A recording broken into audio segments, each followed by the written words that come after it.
Bonjour YouTube, bonjour Instagram, bienvenue à Demande à Sam, épisode 39.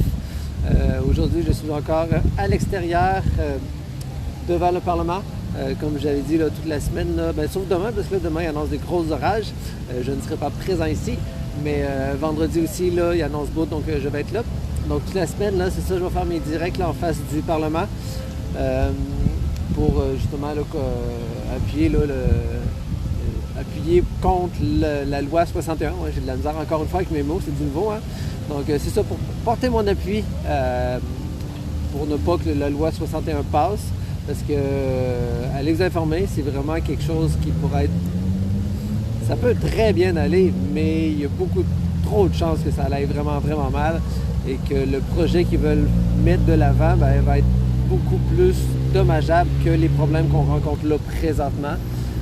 Tout ça pour accélérer justement la relance économique, mais il y aurait juste à mieux se structurer, enlever de la bureaucratie inutile qu'il y a dans le gouvernement, puis ça relancerait l'économie très facilement, parce que tout ce qu'ils veulent le mettre, c'est pas pour relancer l'économie, c'est pour se donner tous les droits de faire tout ce qu'ils veulent sans avoir aucune conséquence si jamais il y a des choses qui ne vont pas mal.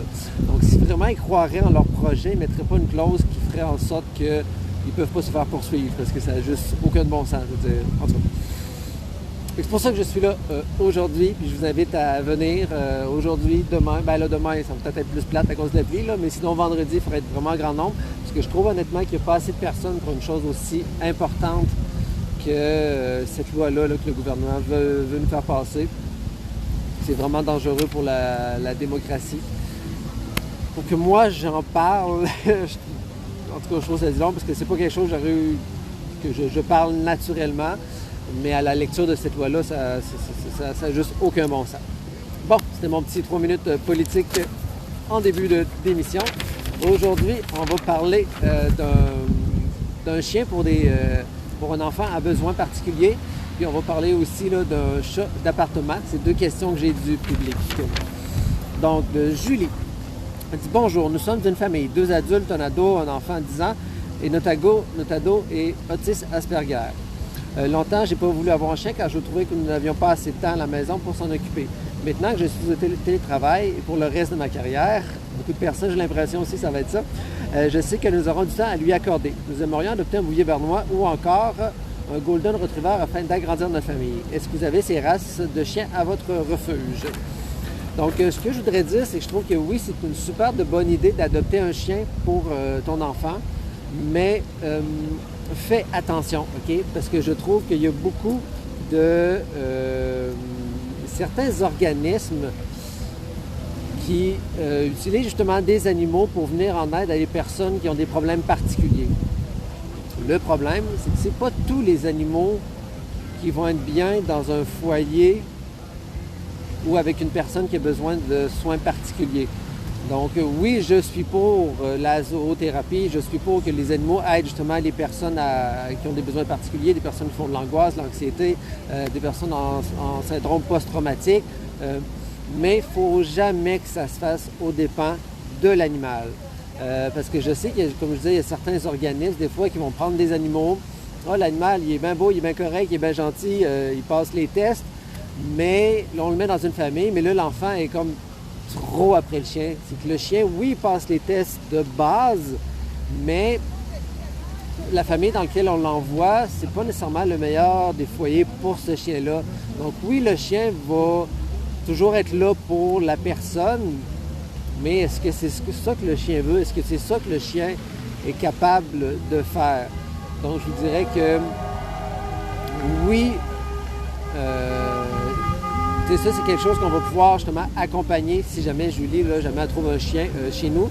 C'est sûr que là, à cause de la crise du COVID, on n'a pas d'animaux. Je veux dire, dès qu'on a des animaux, ils se font tout de suite adopter. Donc, c'est pas là qu'on va peut-être réussir à lui en trouver un.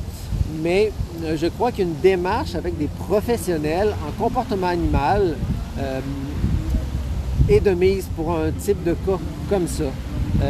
Et il faudrait aussi que le spécialiste en comportement animal soit en contact avec la personne qui s'occupe de la gestion de l'enfant à problème particulier, de l'adulte, de n'importe qui, que ce soit pour n'importe quelle personne, pour qu'on puisse vraiment mettre un portrait exact de la personne avec l'intervenant, soit un travailleur social ou je ne sais pas quel type d'intervenant il peut y avoir, c'est pas mon domaine du tout, et que l'intervenant puisse mettre un profil de la personne, que le comportementaliste qu'il y en a, en regardant le profil de cette personne-là qui se cherche un animal, puisse voir, OK, il va lui falloir tel type d'animal. Donc, pas nécessairement s'arrêter à la race, parce que ça se pourrait que ça prenne beaucoup plus de temps à réussir, mais plutôt s'arrêter à un type de comportement de l'animal qui va être en symbiose, je vous dirais, avec la personne à problème particulier. Parce que, comme je vous disais, si ça se fait pour le bonheur de la personne et pour le malheur de l'animal, c'est comme en tout cas, j'ai de la misère avec ce côté-là.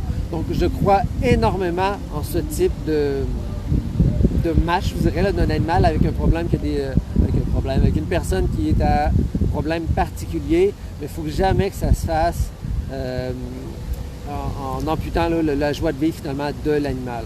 Donc, de bien prendre le temps, pas d'y aller, un beau chien, OK, oui, c'est lui que je prends, c'est tout. Non, c'est de prendre le temps avec des intervenants pour réussir à trouver le meilleur match et que tout le monde soit heureux et que ça se passe super bien. Pour pas qu'il arrive d'incidents non plus, parce que je sais que parfois les personnes à type Asperger peuvent être assez intenses avec un animal. Donc là, si on lui donne un animal, dès que là, le petit enfant, il aime son animal, mais il l'aime vraiment, vraiment, vraiment fort, bien, ça se pourrait qu'à un moment donné, l'animal, il réagisse, il soit pas content. Donc, une journée que l'animal, je sais pas, là, il est un petit peu plus vieux, il a mal à la hanche, il a mal à la tête. Aujourd'hui, il s'est pas réveillé de la bonne patte. Puis là, son enfant, il le serre puis il l'aime vraiment fort. Ça se pourrait des fois là, qu'il y ait un petit incident qui arrive à ce moment-là. Donc, c'est pour ça, c'est de prendre notre temps si on veut faire un match de ce type-là. L'autre question, c'est de Doriane. Elle dit, bon, allô Sam, ça va bien? Oui, j'espère que ça va bien, Doriane, toi aussi. J'ai une question pour Demande à Sam. J'ai adopté Barbe Bleue au fidèle moustachu il y a plus d'1 an. Je pense que c'était un petit chat qui devait aller à l'extérieur et depuis une semaine, il miaule devant la porte dès le matin à mon réveil et le soir pour sortir. Ça me déchire le cœur. Je suis en appartement, donc parfois on se balade dans les couloirs, mais c'est tout. Avec un petit bonhomme avec une face triste. As-tu des méthodes pour essayer de le calmer? Est-il triste? Est-ce juste un petit caprice? As-tu déjà eu ce problème avec un chat? Donc, Doriane, ce que je trouve bizarre un peu, c'est que ça fait juste une semaine. Si c'est un chat, justement, là, que tu aurais adopté chez nous, si c'est un chat que tu avais, les si mangent les raies, si c'est un chat que tu avais adopté chez nous, puis qui aurait toujours été à l'extérieur, selon moi, en arrivant chez vous, il aurait tout de suite commencé à miauler pour aller à l'extérieur. Si ça fait déjà en plus 1 an qu'il l'a, puis ils viennent juste de commencer ça, là, une semaine. Je cherche plus à voir qu'est-ce qu'il y a de différent dans ton environnement, chez vous, dans tes habitudes, dans quoi que ce soit, depuis une semaine.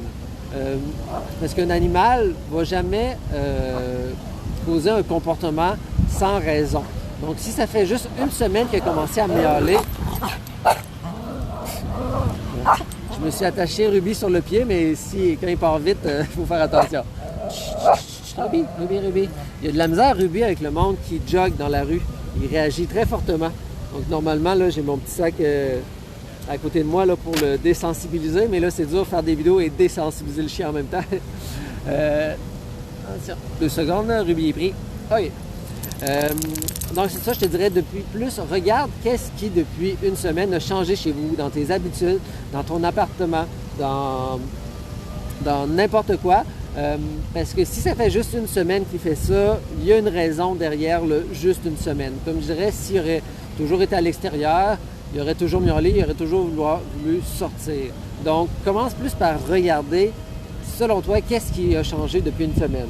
Puis, à chaque fois qu'un animal a des problèmes de comportement ou qui fait un nouveau comportement qu'on trouve un petit peu plus désagréable, puis on se demande pourquoi, il n'y a aucune recette miracle, OK? Ça ne sera pas du genre, tu fais tel comportement, je dois faire telle chose et merci, bonsoir, c'est fini. C'est toujours d'y aller étape par étape, c'est des recherches, c'est du temps. C'est sûr et certain que... Ruby. Viens ici. C'est sûr et certain que...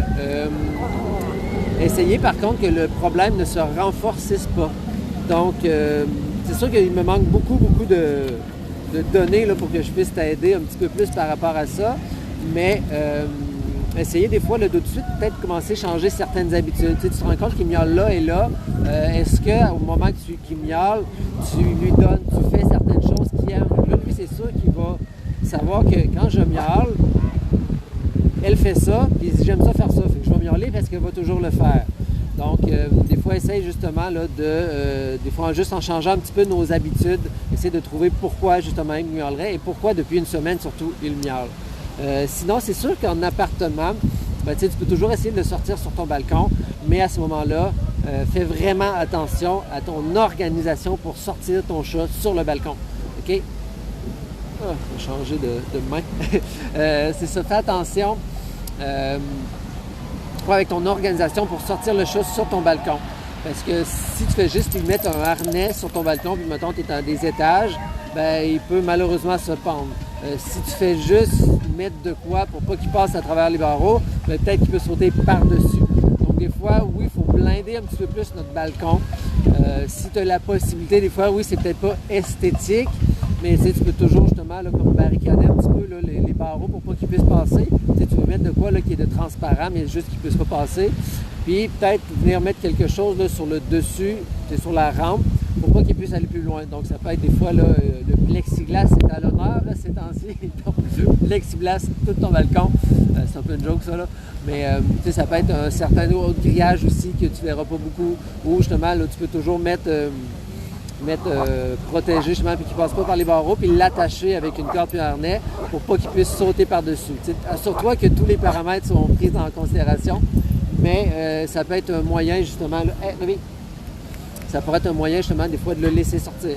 Tu peux toujours, s'il veut vraiment aller à l'extérieur, ben, tu peux le sortir en laisse à l'extérieur. C'est sûr qu'on trouve ça peut-être bizarre des fois, mais on voit des personnes justement là, qui mettent un petit harnais à leur chat et qui vont le promener à l'extérieur. Donc il y a quand même moyen de lui apporter ce qu'il veut, si c'est vraiment ça qu'il veut, en justement soit allant le promener dehors ou en arrangeant ton balcon pour pas qu'il puisse aller plus loin. Mais si tu veux, là, je peux continuer à essayer de répondre à tes questions, mais commence par réfléchir, comme je te dis, qu'est-ce qui depuis une semaine a changé pour qu'il produise ces comportements-là.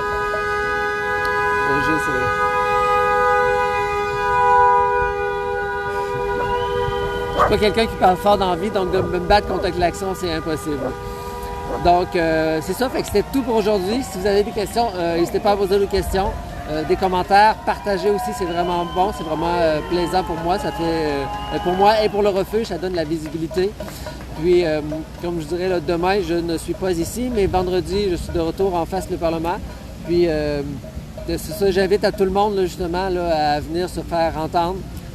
Autant pour notre avenir à nous, pour l'avenir de nos enfants, pour l'avenir de tout le monde, parce que si ce projet de loi passe là, ça peut être vraiment dangereux pour la démocratie du Québec. Puis comme j'avais dit en début, là, c'est la première fois que je viens à un tel événement. C'est vraiment pas quelque chose laquelle que moi je suis attiré d'aller manifester. Mais c'est parce que là, allez lire le projet de loi 61. Si vous voulez pas le lire, c'est pas normal parce qu'il y a genre, je pense, 60 pages avec, je pense, 40 pages en annexe. Là, allez lire des résumés. Il y a certaines personnes là, sur le site internet justement qui donnent des résumés. Là, allez lire les résumés. Et vous allez vous rendre compte que c'est très dangereux pour une démocratie de faire adopter ce projet de loi-là. Donc, je trouve qu'on n'est pas beaucoup. Donc, venez faire en sorte qu'il y ait plus de personnes. Donc, sur ça, je vous souhaite une bonne fin de journée. Puis, tant que vous avez des questions, j'ai des réponses. Au revoir.